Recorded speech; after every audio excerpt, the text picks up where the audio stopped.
The Empire didn't know his name. He was never in the files, not even a number. On the crew manifest of the mining ship Relentless Dawn, he was just listed as Service Class, Janitorial Unit 12B Human. No rank, no clearance, no threat level. They never expected him to be a problem.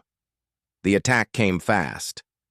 One moment, the Relentless Dawn floated near the edge of the broken star cluster in Sector 9.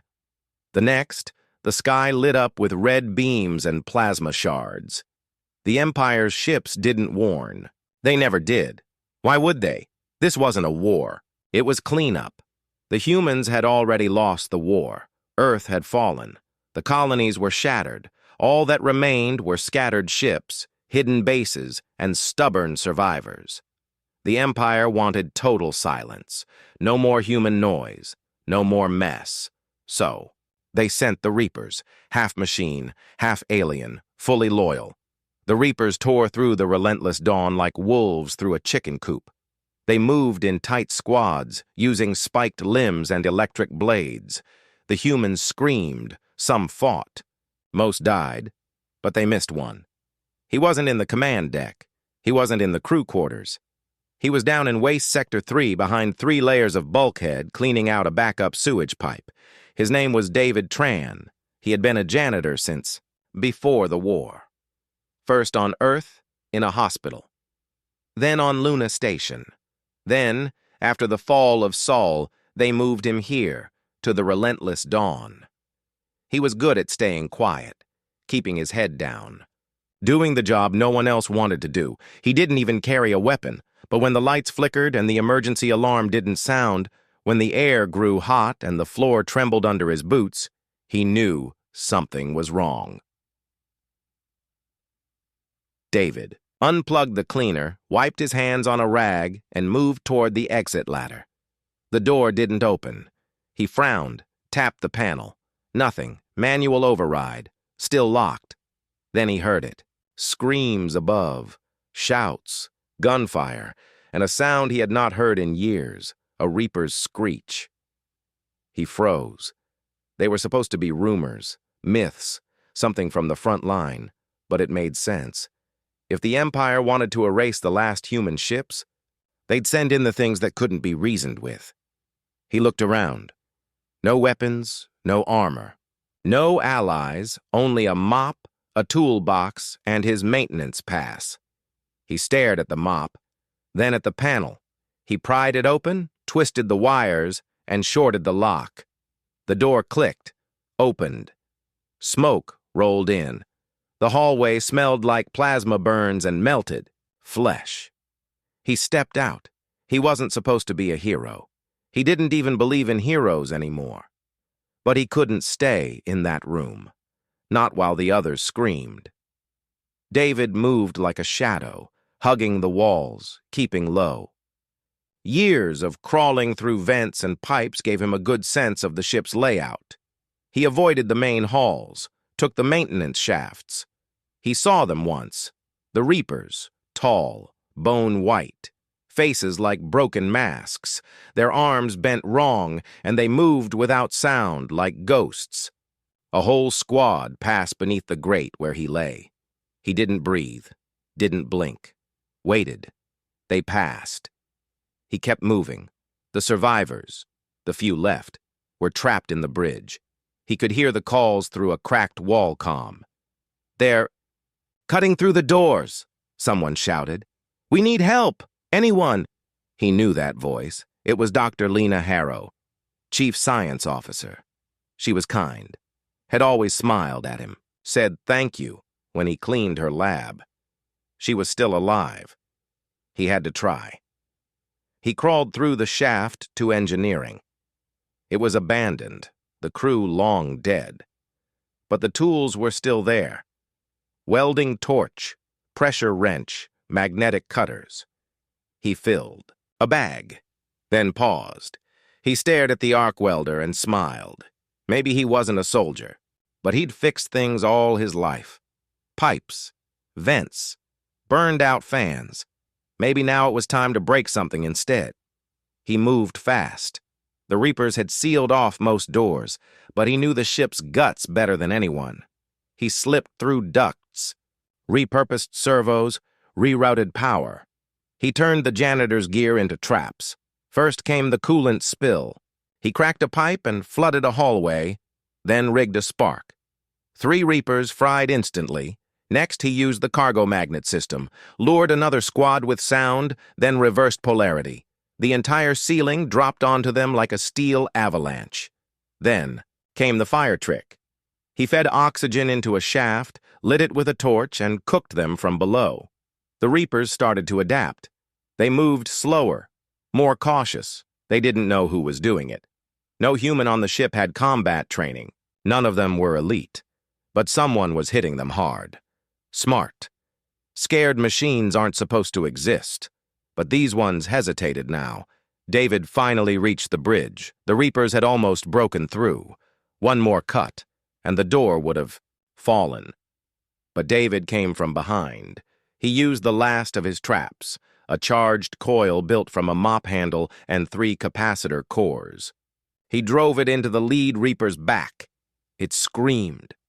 The others turned, but David didn't stop.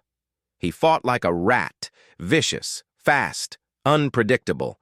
He set off a flash charge, blinded them, used the shadows, hit hard, moved faster than their sensors could track in the dark. One by one, they fell. When it was over, he stood bleeding, burned, gasping. The bridge door opened. Dr. Harrow stared at him. "You?" He nodded. "Hi." She stepped forward. "You're a janitor." "Was?" he said. The crew behind her stared, eyes wide. Someone whispered, "How?" David looked around. The smell of death was everywhere. But for now, they were safe. And he was still standing. He didn't say anything else, just picked up his bag, checked his tools, and said, "We need to get off this ship." They nodded. No one argued. The Empire lost contact with the Reaper squad. They sent a second team. It vanished too. Then the relentless Dawn disappeared from scanners entirely. Command was confused. One human janitor? That wasn't possible. But the black box they recovered months later told a different story, smeared in blood, cracked, burned. But the last words were clear. A woman's voice, scared, tired. "He's not just a janitor." A pause. "He's what happens when you corner a human who's already lost everything." The escape plan was insane. The relentless Dawn was half crippled, its engines sparking and navigation shot. The main reactor was overheating, and the Empire would definitely send more hunters. Still, David Tran stood in the command center. Sleeves rolled up, arms smeared in grease and dried blood, eyes calm. "We can't outrun them," said Dr. Harrow. "Even if we fix the engines." "Not planning to," David replied. She frowned. "Then what?" He pointed at the star map. The others gathered around. There were only 9 survivors left, out of 140. "See that gas giant?" he asked. They nodded. "G-17, massive, full of pressure storms." David's voice stayed level. "We dive in. Let the ship burn in the upper atmosphere. Launch the escape pods at the last second." A tech officer, Thomas, looked stunned. "You'll die with the ship," David shrugged. "Probably." "No, that's not," Lena began. But David cut her off. "They're tracking the ship, not us. If they think everyone's dead, they'll stop chasing. It's the only shot you've got." "No, there has to be another way," she said again, softer this time. "There isn't." No one wanted to say it, but they knew he was right. They'd all seen him fight, set traps, move like a ghost, kill Reapers with tools made from cleaning. Gear. He wasn't supposed to exist. A man like that, but he did. The Empire had tried to erase humanity by targeting the strong. Soldiers, tacticians, resistance leaders. But they forgot about the ones beneath notice. The ones who survived in the cracks. The ones who never stopped learning. Janitors, technicians, cargo loaders, pipe fitters, the ones who had nothing left to lose, and now that mistake was hunting them, they began prep for the dive. Lena stayed close, to David, helping when she could. "How did you learn all this?" she asked once, as they ripped open a fried panel. He didn't look up. "Had to fix things. Always had to. Nobody helped. You learn fast when the air scrubber fails and no one answers your call." She watched his hands, scarred, fast, precise. "I thought you were quiet because you were simple. I was quiet because no one ever listened." The dive began 12 hours later. The ship plunged into the gas giant, wrapped in flames and static. Hull plates peeled away. Alarms screamed. The survivors waited in pods, silent, eyes closed. At the final second, the escape pods shot out like seeds in a storm. The relentless dawn vanished beneath the clouds. So did David, or so they thought. The pods drifted for hours in silence. When they finally reached the hidden rendezvous point, a derelict mining colony on a dead moon, the survivors climbed out, bruised and shaken. Then the last pod arrived. It opened. David climbed out, coughing. Tomas stared. "How?" David pulled out a cracked heat shield panel. "Stole a maintenance sled, rode the turbulence down, launched back up before it crushed me." Lena stepped forward and hugged him without a word. They all watched in silence. The janitor had returned from hell. News spread in whispers. Some called him the ghost of the dawn. Others said he was an experiment gone wrong, a weapon disguised as a man. The Empire didn't know what to believe. Surveillance had failed. Reapers had failed. Drones couldn't get close. The Reaper AI hive reclassified human janitorial personnel from non-threat to potential high-risk anomaly. Command was furious and scared. They sent assassins. Human ones this time. Traitors, bounty hunters, ex-mercs who had switched sides. David didn't hide. He set traps around the colony, used old mining lasers, refitted security bots, and hand-built. Pressure bombs made from spare oxygen tanks. The first assassin never saw it coming. The second managed to get inside. David met him in the dark tunnels below the surface. They fought with fists. Knives, broken tools. David broke his arm in 2 places and left him breathing in the cold dirt. The Empire got the message. Killing this one human was not going to be easy, but they couldn't stop. He had become a symbol, not just to humans, but to others. Other species watched, quietly. The Empire ruled through fear, through silence, through control. But this janitor, he had killed Reapers. He had outsmarted assassins. He had survived fire, poison air, and orbital strikes. And worse, he had given others hope. One day, a small cargo vessel landed near the colony. Not human, Ralkari. A merchant species, neutral, fearful. They came out waving a white cloth and carrying food, medicine, parts. One of them approached David directly. "You are the human?" The alien asked, voice clicking. David nodded slowly. "You have no army? No fleet? No banner?" "No." "Then why does the Empire fear you?"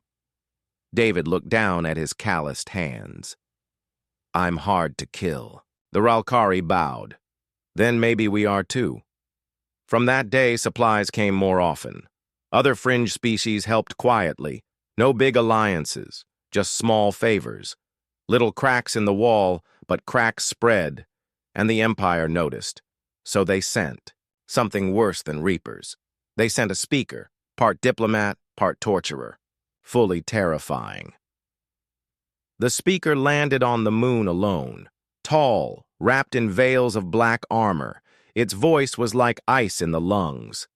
"I have come for the human," it said to the colony leaders. "Surrender him, and you may continue breathing." The colonists said nothing. The speaker smiled. "I will ask once." David stepped forward. "I'm right here." The speaker turned. "Why resist?" it asked. "You are nothing. No army, no nation. You are filth." David didn't blink. "Yeah, but I'm your problem now." The speaker moved fast, blades unfolding. David moved faster.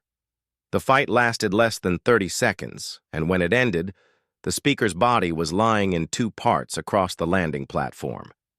David stood over it, blood running down his arm, and everyone watching knew. This wasn't over. It was just beginning. The Empire called it Operation Silence. They didn't send Reapers this time.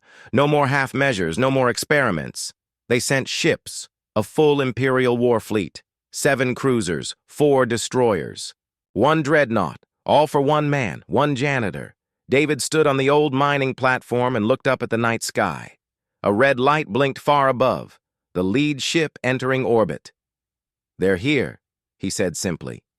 Lena stood beside him, her face pale. "We can't fight a fleet."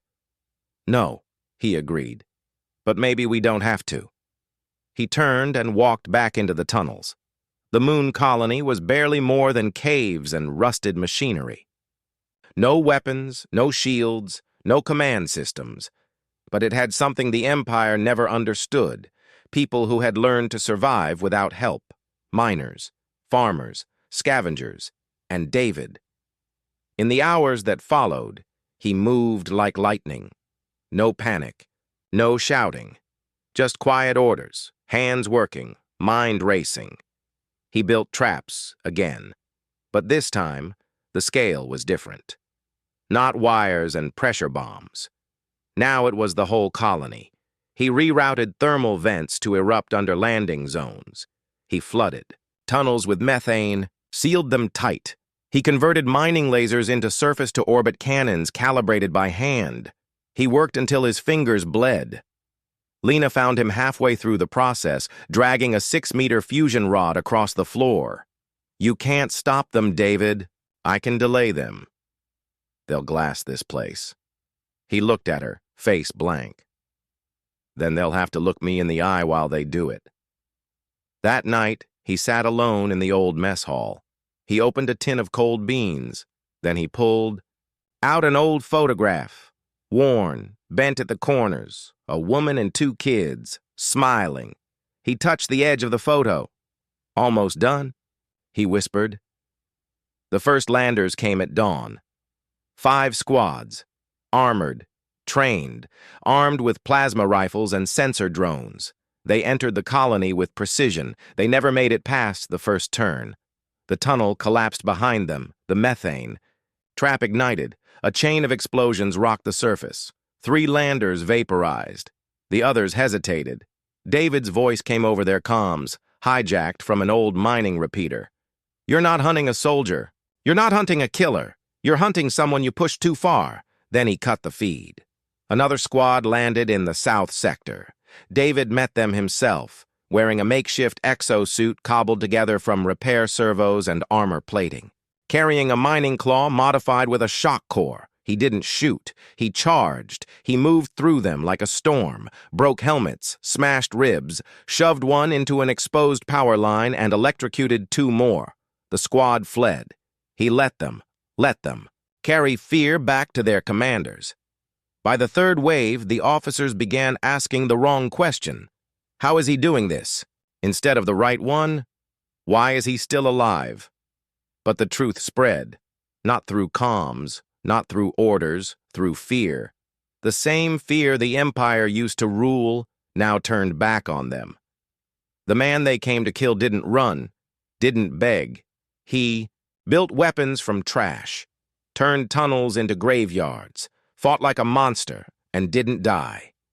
Soon, soldiers began hesitating, then deserting.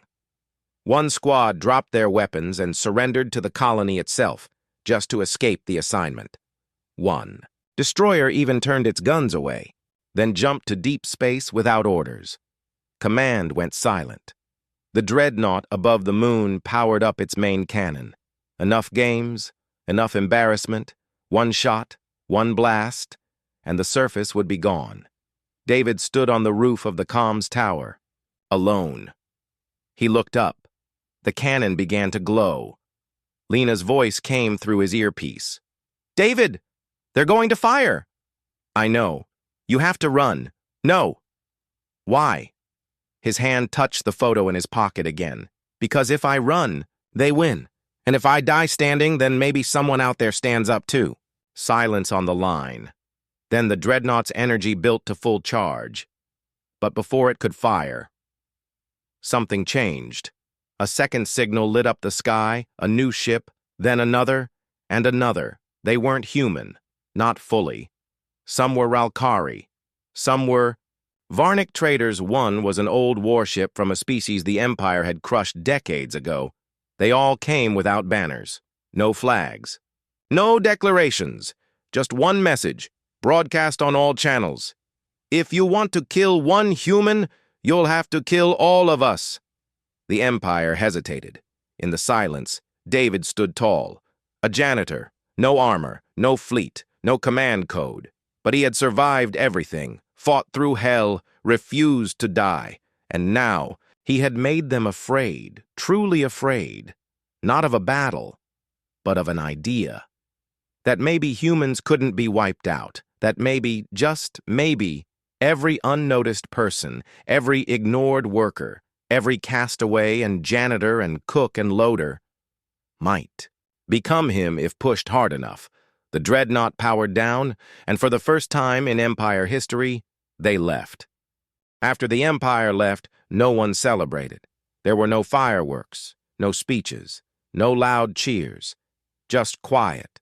The kind of quiet that follows something too big to understand. The kind of quiet that feels like standing on the edge of a cliff, looking down, knowing you didn't fall, but still shaking because you should have. David Tran sat on the edge of the comms tower for hours, watching the sky where the dreadnought had vanished. The air smelled like burnt dust and ozone. Lena found him. There, just before dawn. You didn't say goodbye, she said. I wasn't sure I was staying. She sat beside him. Where would you go? He shrugged. Another ship, another station. Find more people. Help them prepare. The Empire doesn't stop. They'll just try again somewhere else. Lena studied his face. It was worn. He hadn't slept in days. There was a long cut down his cheek. His eyes looked older. They'll never stop hunting you, you know, she said softly. Doesn't matter, he replied. They can't kill an idea. They sat in silence. Below, the colony was alive again. Survivors were digging out crushed tunnels, clearing debris, patching systems. The Ralkari had brought supplies. The Varnic had sent engineers. Everyone was helping now, because one man had refused to die. Later that day, a child approached him. She looked barely 10, human, dirty face, broken shoes. Are you the janitor who scared the Empire? She asked. David looked down at her and almost laughed. Yeah, he said. I guess I am. Can you show me how? He stared at her.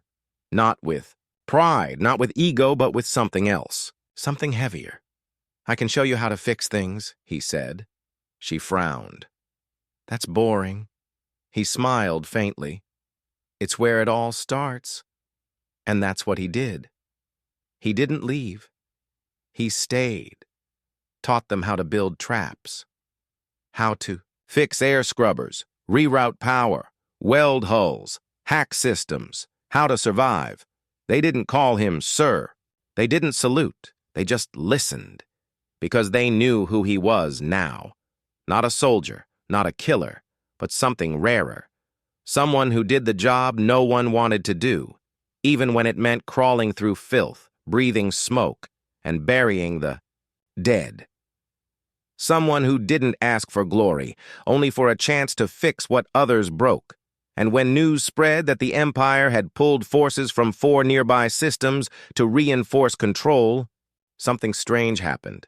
Ships arrived, unmarked, old, worn, filled with people who didn't want to be ruled anymore. Humans, Ralkari, even 2 ex-Empire deserters.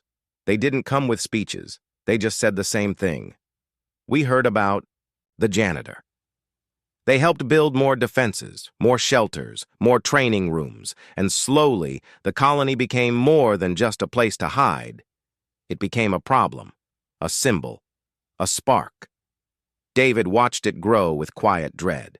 He hadn't meant to start something. He just wanted to survive. But now others were looking at him like a leader. He hated it. One night, Lena found him alone in the engineering bay. She watched him calibrate a thermal vent system, hands steady. You. Okay? No. Why not? Because they keep calling me a hero. You are. I'm not. Then what are you? He looked up. Just someone who got left behind and decided not to stay there. She didn't speak. She understood. He didn't want a statue. He didn't want a monument. He wanted people to be strong enough to never need someone like him again. Then the Empire tried again. But this time they didn't send fleets. They didn't send reapers. They sent truth.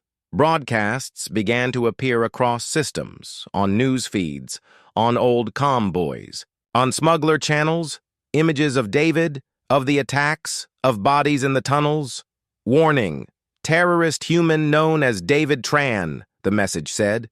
Murderer, saboteur, instigator, wanted dead. They offered credits, land, titles, the bounty, spread across 6 sectors, and bounty hunters came, not like before.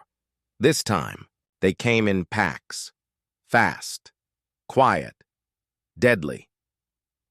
One even made it into the colony's command room before anyone noticed. David snapped his neck with a wrench. After that, the colony installed security drones and trap corridors in every main hall. Still, more came. The bodies piled up. Some days, David didn't sleep at all. Not out of fear, but because he couldn't stand the look in the children's eyes. The look that said, "Are we safe?" He didn't know how to answer. But one night he gave a speech. Not planned, not dramatic. He just stood on a crate near the mess hall, grease on his hands, eyes tired. "You all keep asking me how I beat them," he said. Everyone went quiet. "You want to know what makes a human dangerous?" They leaned in. "It's not the muscles, not the tech, not even the brain." He raised his hand. "It's this." People blinked. A hand? A hand that never stops working. We fix. We build. We adapt. You break us, we fix ourselves. You trap us, we dig out. You kill one, 10 more pick up his tools. He looked out at them all. "I'm not special, I'm just stubborn." Then he stepped down and went back to fixing the coolant pipes. No one clapped. But after that night, the colony changed again. Tighter, faster, more ready. And somewhere deep in the Empire, a council of high strategists gathered in silence.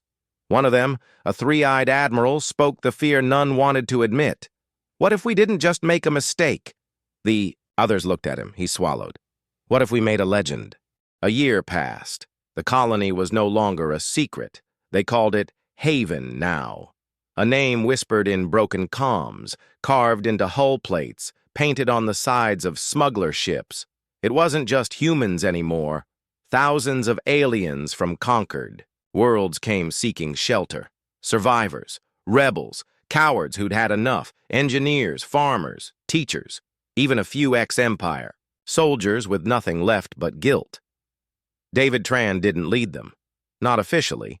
He still wore no rank, gave no orders, stood in no command rooms. He was usually found waist-deep in coolant fluid, rewiring failed junctions or dragging scrap across the surface in a handcart. But when people got scared, they looked for him. When the new ones arrived, they asked for him. He never said much, just handed them gloves and said, "Get to work." Because that's how you survived. You worked. You, didn't scream. You didn't freeze.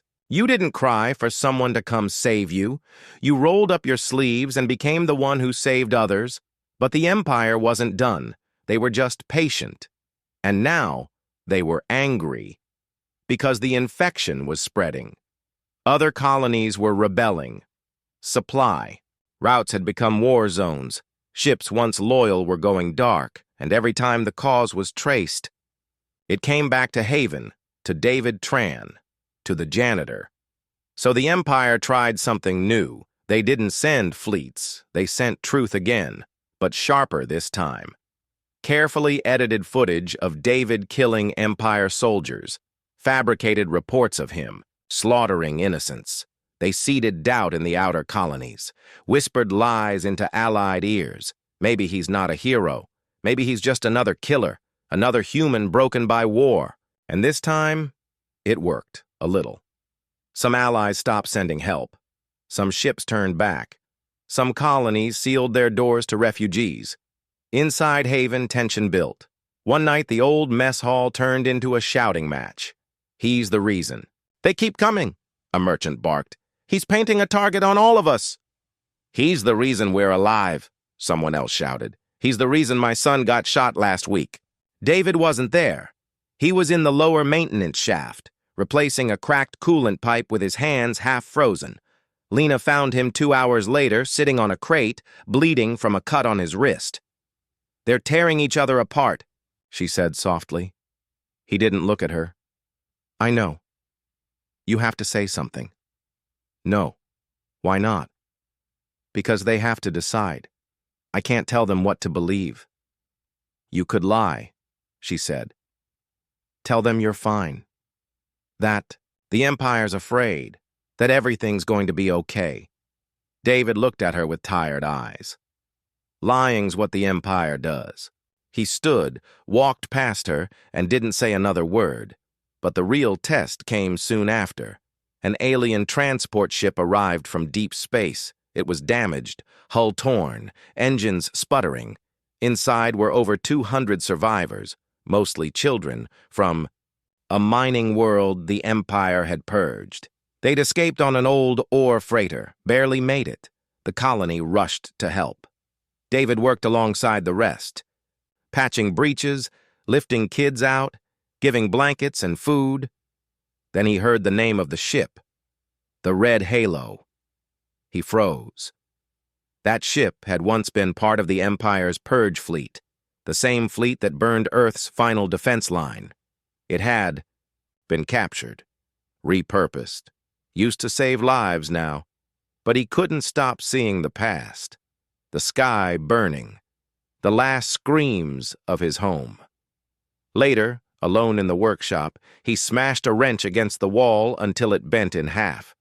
He didn't cry, didn't speak, just sat in the dark, shaking. Lena came in quietly. "You okay?" He looked up. His voice was flat. "That ship killed everything I had, and now it saved someone else." He nodded. "Doesn't make it easier," he said. "No," she agreed.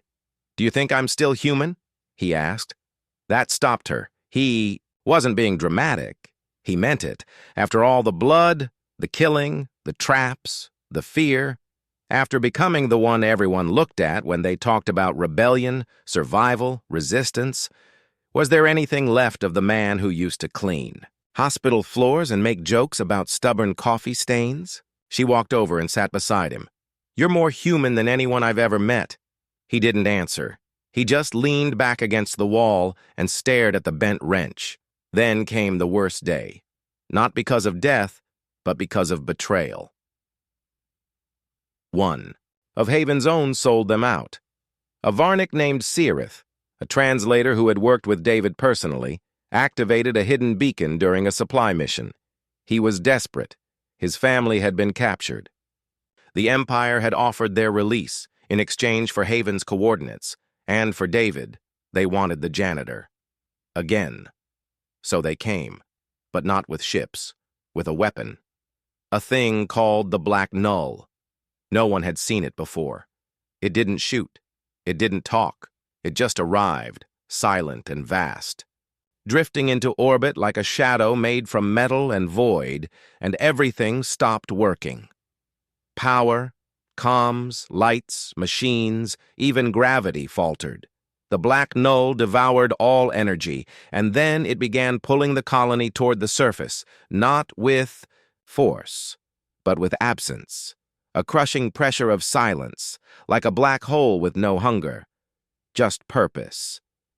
People screamed, generators failed, systems went cold, and David, he picked up a bag of old tools and walked out into the dead wind, No suit, no helmet, just fury. Because they weren't trying to kill him now. They were trying to erase him, to make it so he'd never existed. But he had one advantage left. He didn't need power. He didn't need tech. He'd trained his whole life to work in silence, in dark, in broken places. He walked straight toward the Black Knoll's tether.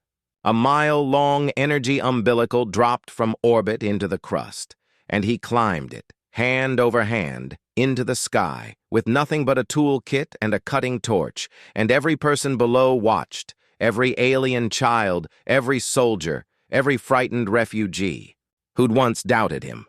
They watched a man, a janitor, climb into the sky to fight a god, alone.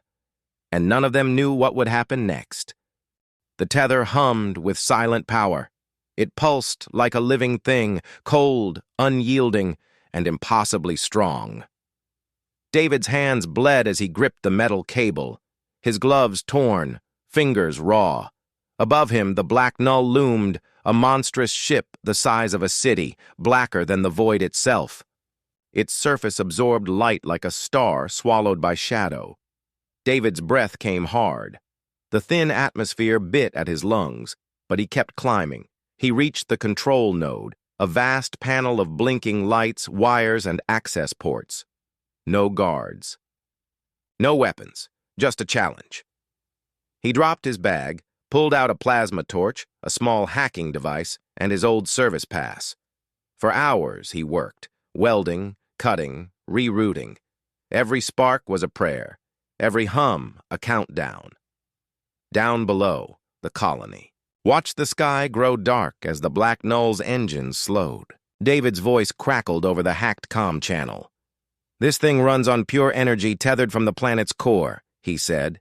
"If we cut the tether, the ship loses power, but it's designed to kill anyone who tries." He took a deep breath and sliced. The cable hissed and sparked. Alarms screamed inside the ship. Lights flickered, but the tether held. David gritted his teeth and hacked the control node. The ship's security protocols tried to stop him. Energy pulses, magnetic fields, electric shocks. He dodged, slammed a circuit breaker, and rewired a bypass. Finally, the tether snapped. The Black Knoll shuddered. The colony's lights flickered back on. Systems hummed, but then the ship tilted. It started to fall, toward the planet. David dropped, sprinted for the edge. The massive ship crashed with a deafening roar. Explosions rocked the surface. Dust and fire filled the sky. For a moment, silence, then cheers. The colony erupted. David lay on the ground, dazed, blood leaking from a cut on his forehead. Lena was at his side in seconds. "You did it." He tried to smile. Just a janitor. But inside he felt something new. Pride. Hope. News spread faster than any Empire broadcast. The Black Knoll was destroyed. The impossible janitor had climbed the sky and brought down a god. The Empire's grip loosened. More colonies rose. More ships joined the fight. David's story became legend, not for his strength, not for his weapons, but because he showed what humanity really was. Unstoppable, unbreakable. And when the Empire sent its final envoy, a fleet meant to crush the rebellion once and for all, they met a force no one expected. A human janitor, standing at the front lines, leading thousands, wearing nothing but his old uniform, grease stains, and scars. The battle was fierce. The Empire fought with everything, but the rebels had something better. A man who never gave up, who fought in shadows, who built from ruins, who inspired hope, and when it ended, David stood victorious. The Empire retreated. Humans were free. But David knew the war was not over. It was only the beginning, because freedom was not given. It was taken, and sometimes it was cleaned up by janitors. The war was over, not all at once, not with a treaty, not with parades or coronations, but with silence. For the first time in years, the stars were quiet. No more Empire dreadnoughts stalking refugee ships, no more reapers hunting through burned-out colonies, no more whispers of the Black Knoll. The Empire had fallen back into its core systems, bleeding, broken, and afraid. And David Tran, the janitor who refused to die, had returned to what he always did best, fixing things.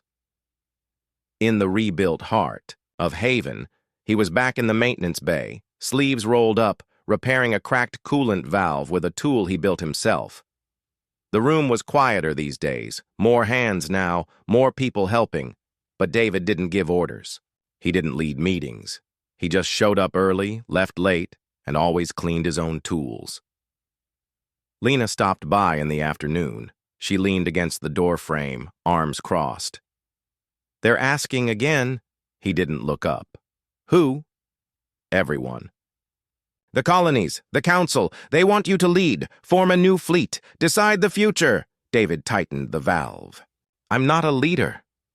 "They think you are. They're wrong. You built all this. I kept it from falling apart." Lena walked closer. "You gave them something the Empire never could." He looked up. "What?" "Permission to fight back, to be angry, to believe they deserved more than just survival." He didn't answer, just stared at the valve. A small leak hissed from the edge. He wiped it clean, tightened it once more. The hiss stopped. "They want you to speak at the Unity gathering next." "Weak," she said softly. David stood, wiped his hands. "What would I even say?" "Whatever you want." He didn't reply. When the day came, the Great Assembly Dome was packed, 12,000 people in person, millions more watching through systems across dozens of liberated worlds, aliens, humans, survivors, waiting. David walked onto the platform slowly. No uniform, just his work clothes, same as always. He stepped up to the mic, paused, then looked out, at them all. "I never meant for this to happen," he began. "I didn't want to be a symbol. I didn't want to fight a war. I didn't want to bury friends or children." The crowd was silent. "I just wanted to do my job, to fix what was broken, to clean up after people who never noticed I was there." He took a breath. "But they pushed too far. They thought we were weak, that if they crushed our cities, killed our leaders, erased our names, we'd go quietly." He looked down at his hands. "They forgot we know how to survive in the dark." A few murmurs rippled through the crowd. "They forgot that humans, that all of us, and don't stop just because it hurts." He met their eyes. They forgot that the quiet ones, the overlooked ones, the ones who scrub blood from floors and patch broken wires, are the same ones who carry the weight when the world falls apart. He looked out over the sea of faces.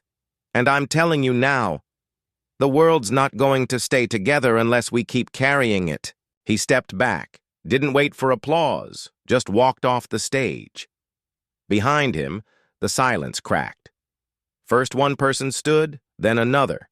Then everyone, 12,000 people on their feet, not cheering, just standing, because they understood. Because they saw the truth. Because for once in galactic history, a janitor had spoken, and every corner of the galaxy had listened. Years passed. The Empire never recovered. It fractured, collapsed, became a ghost of what it was. In its place, something new rose, not perfect, not peaceful, but free. And at the edges of this new frontier, stories spread, not on channels or in books, but whispered in ship bays, told over smuggler fires, passed from old engineers to new apprentices, about a man who never wore a title, who never asked for fame, who never stopped working, a human janitor, who broke the Empire's back with grease-stained hands, a stubborn heart, and a mind that refused to quit. Some said he died long ago.